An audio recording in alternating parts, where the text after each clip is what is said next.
Okay, so with this video I'm going to change the ignition switch with the new ignition switch. If that doesn't fix the bike, then I'll have to look at the generator and the stator, and if that's found to be okay, then I'll have to look at the wiring, and then that's just about everything, and it'll have to be off to a shop. The ignition switch is about the last thing that I can think of that could possibly cause this problem. When I tested the spark plug at the front, and there was only spark when I let off this push button starter button there, that said to me that it could be an ignition switch, but in the previous video, if you watch the previous video, you'll see that I used this spark plug spark tester, and we saw that there was good spark at the front and rear cylinder, and that was a bit of a surprise. Okay, so there's the old switch. It looks okay except for this area here. That could be internal damage or some type of rusting, not really sure yet. So we'll change it over and see what happens. For my own reference, got the top wire here, left wire here, and behind it is the yellow tape wire. One of these cables, or two of the cables, about 5 or 6 videos ago, you might remember, was all burnt out, so there is a chance that this could be causing the problem. Another thing about this is that this is all open, so you've got the tank there and this sits out, so when it's raining, rain would have been falling all around that area there. Okay, so this ignition switch, I don't know if I've mentioned the price before, but this cost about $31 delivered. It costs a fair bit more to keep a bike running here.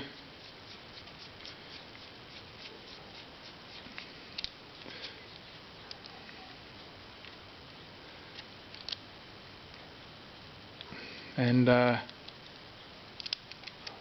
the dollar's down compared to the States dollar, so it makes it even harder these days, but anyway, that's the way things are at the moment.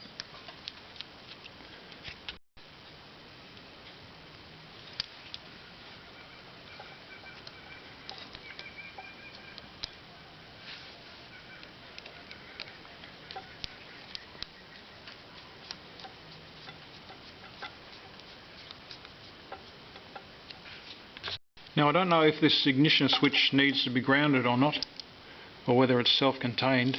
I suppose I'll find out soon though.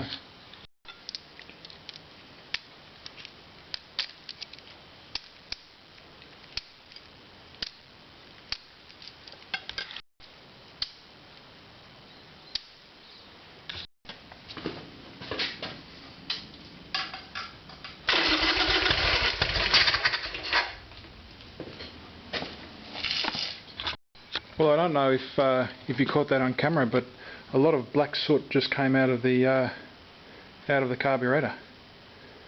So I don't think it's fixed.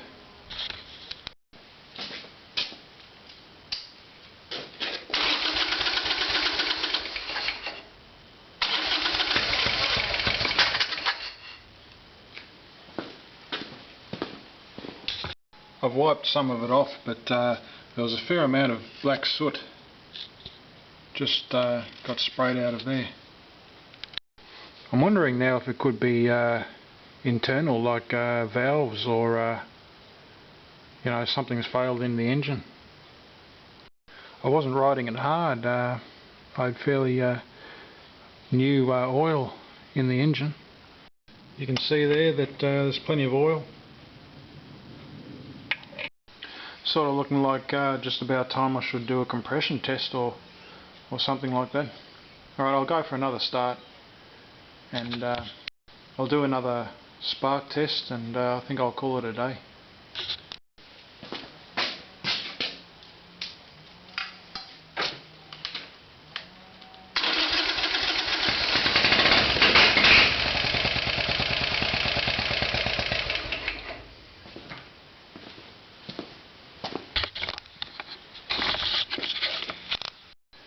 Okay, so I'm going to do that ohms test again on the stator. So I'm on the other side of the bike now, and that's the connection for the stator that goes into the stator of the generator, and we'll see that it's good. Okay, so that's the ohms reading on the stator.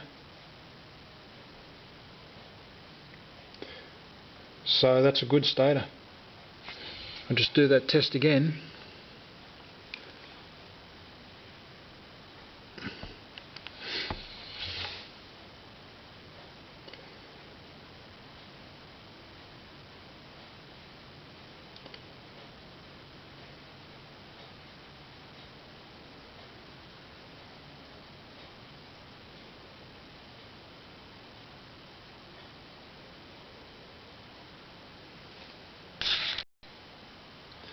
There's something on this bike that's being overlooked. Hopefully I'll find it. You know, it could be the ignition module or the balance sensor. I did buy another ignition module, but it turned out to be the wrong one. It'd be a terrible shame if that's what the problem was. Okay, so just for good luck, I've swapped these around, and see what happens.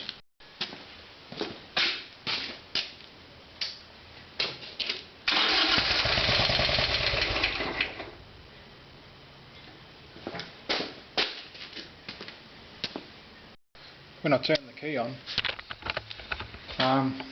the dash here, I only get a neutral light, not an engine light. So you can see there the condition of the spark plug. It's fouled, like it's all sooted up. That's the rear cylinder, and that's even worse.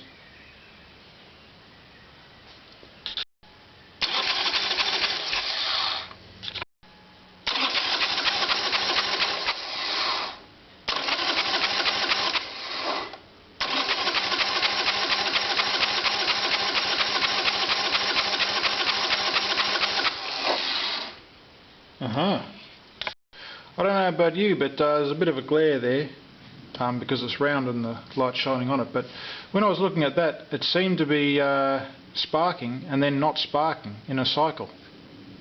Just try that again.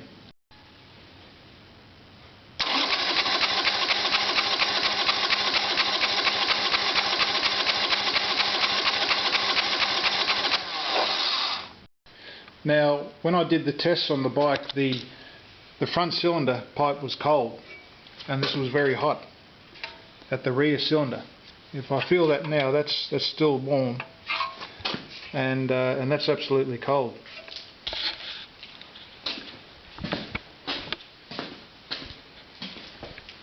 Okay, so the front cylinder again.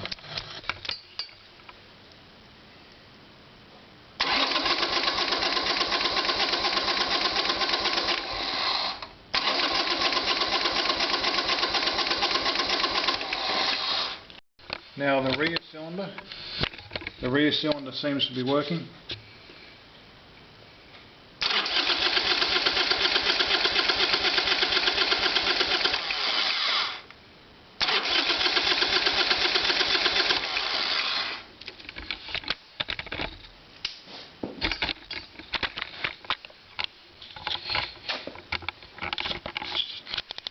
Okay, so the next thing I'll do is check the timing. I just the timing module, I just move it a bit to you know, like clockwise and anti-clockwise, and see if there's any difference there. Okay, so I was thinking last night I've got spark to both the front cylinder and the rear cylinder, and yet when I put my hand on the front exhaust pipe yesterday with one of the tests, the pipe was cold and only the rear cylinder was sparking. So I'm thinking it could be a spark plug issue. Now these spark plugs are new,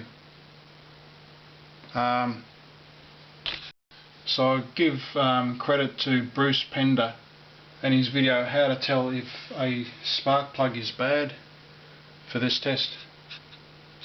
So again, this is the spark plug from the front cylinder, and when I ground to the body of the spark plug, it's an open loop, so that's, you know, a good reading. So from the tip of the spark plug to the body is an open loop, so that's good. Now when I go to the electrode,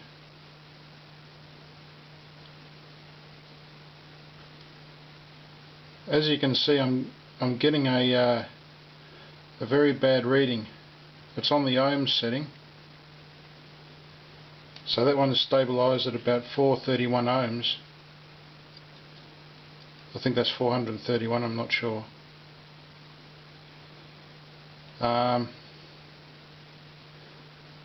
So the next reading is 1718. So there's a fair amount of carbon on this spark plug.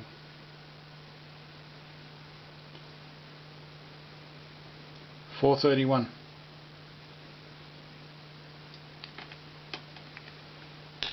Okay, for a last test, I'm going to hold it right on the tip, but not on the very end, the L part that comes over the top, and it's still 430. That's a very high reading. I'll go and get the other spark plug from the rear cylinder, which should be good, and we'll see what we get. Okay, this is the manual recommended spark plug. Spark plug recommended in the manual. It's a NGK DCP R7E. DCP R73. I've just given it a clean up with a small wire brush, just by cleaning around the electrode, and we'll see what this one reads. Okay, so it's the same as the other one. We have an open loop on the ground, and on the electrode tip we've got 413.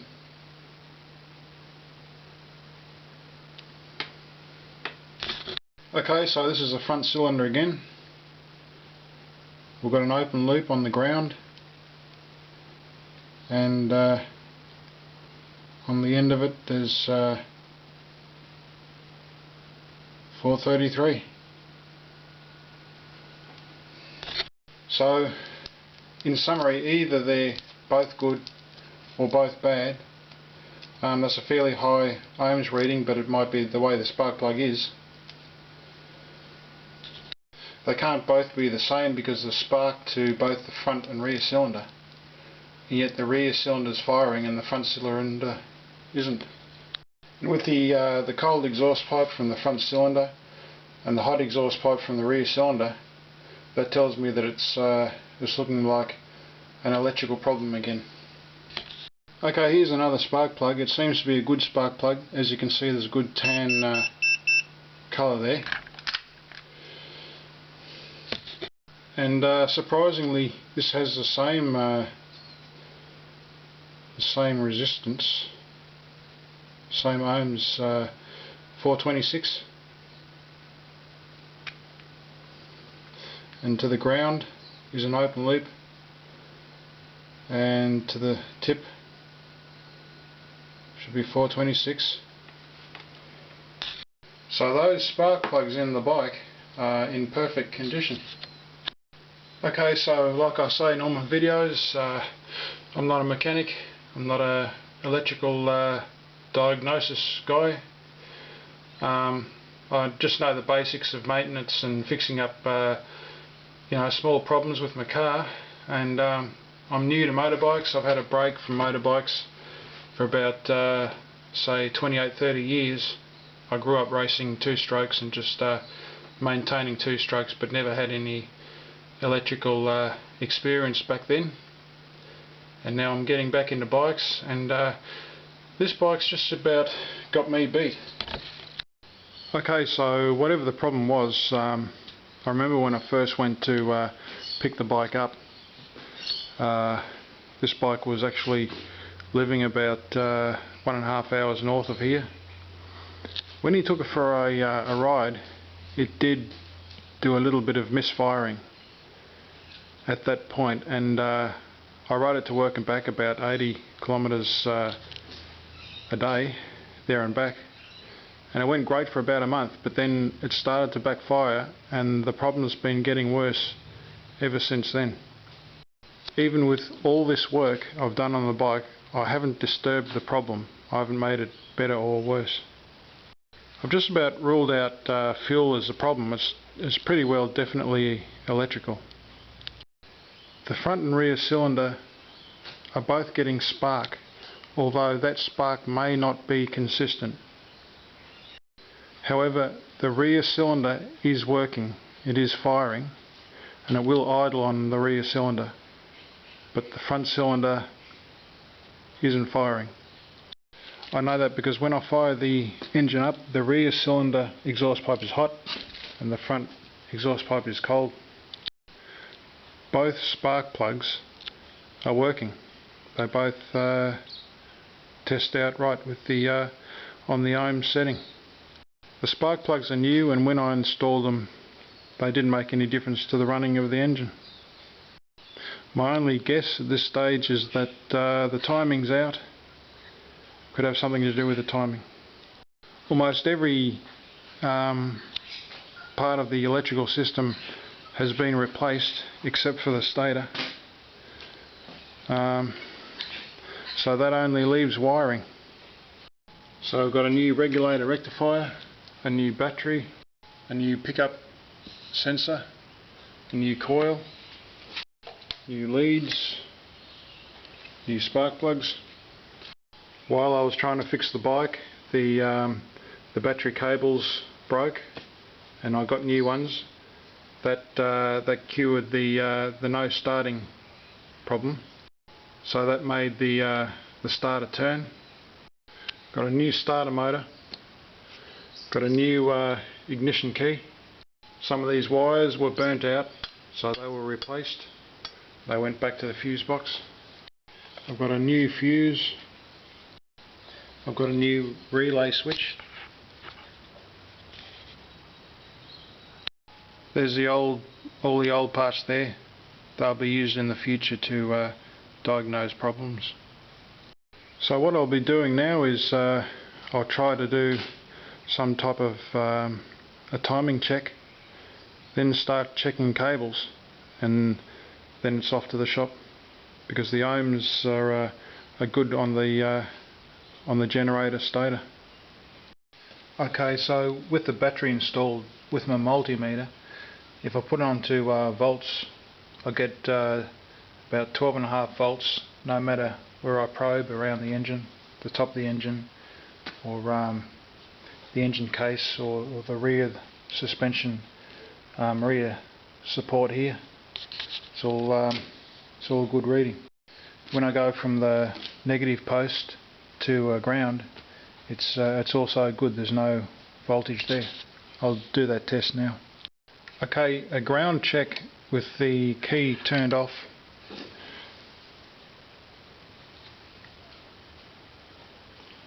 And we see that's good.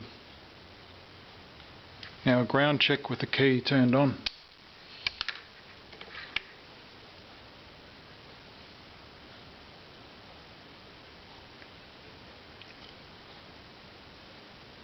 So that's a ground check, and that's reading, I think, 1.9 MV.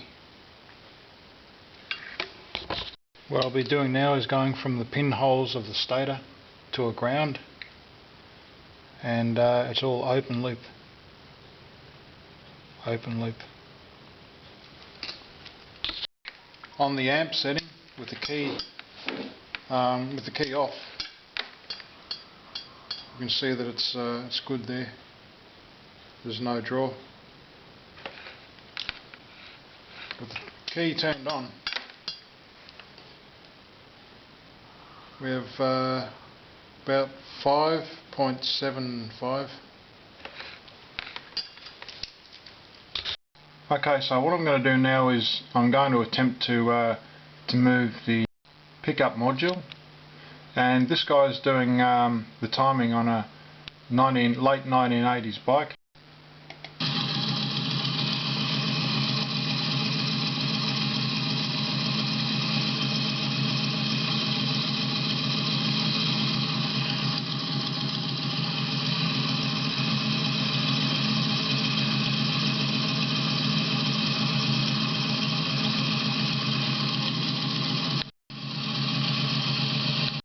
So what I see on this video is that this is rotated clockwise.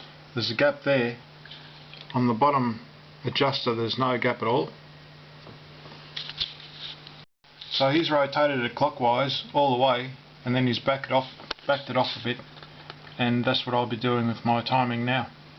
So here's the pickup sensor, and if you go to my channel and search pickup sensor renewal or new pickup sensor or pickup module, then the full video there of the sensor renewal, you'll find it there on my channel. So because YouTube's a educational place where people come to learn, and they say that the main message is constant, just constant repetition about how to do things, so I'll be filming this as well.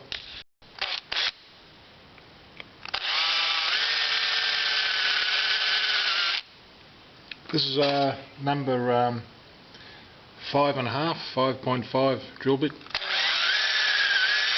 Seems to work pretty well.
So that's sort of where the mechanic had it,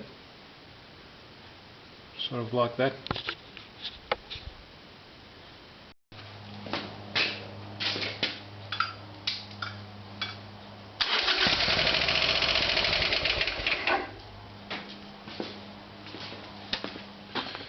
Well, that sounded a bit better.